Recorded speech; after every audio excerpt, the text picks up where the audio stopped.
கர்த்தர் மாண்டதாக இன்றைய வசனம் ஏசாயா 41 அதிகாரம் 14 வசனம். யாக்கோபு என்னும் பூச்சியே, இஸ்ரவேலின் சிறுகூட்டமே, பயப்படாதே, நான் உனக்கு துணை இருக்கிறேன் என்று கர்த்தரும் இஸ்ரவேலின் பரிசுத்தமாகிய உன் மீட்பர் உரைக்கிறார்.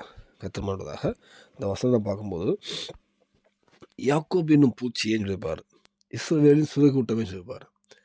அதாவது நம்ம என்றைக்குமே நம்ம ஒரு நம்மளை தாழ்த்தும் போது, கிதியோனை கொண்டு ஒரு ரட்சிப்பு வரும்போது கிதியோன்ட்ட 300 பேர் தான் இருந்தாங்க. பெரிய கூட்டம் இருந்தாலும் எல்லாரும் அனுப்பிடுவார். ஏன்னா நீ பெரிய கூட்டத்தை வச்சு ஜெயம் தரும்போது தந்தா எங்கள் பலத்தினால ஜெயம் வந்துச்சுன்னு நீங்கள் நினைப்பீங்க.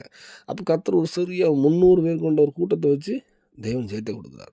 இந்த வேலையில் எல்லா விஷயத்தையுமே நம்ம பலத்தினாலும், நமக்கு நீங்கள் படிச்சிருக்கலாம், இல்லை உடல் ரீதியாக பலன் இருக்கலாம், எது இருந்தாலும் என்னால் முடியாத ஆண்டவரே எனக்கு உதவி செய்யுங்கன்னு அவருடைய கரத்தில் நம்ம விழும்போது, என்னால் நீ தான்ப்பா அவருடைய கரத்தில் விழும்போது, அது வேணும் சொல்லுது, ஒரு யாக்கோபின்னு பூச்சியே, சிறு கூட்டமே அப்படின்னு சொல்கிறாரு.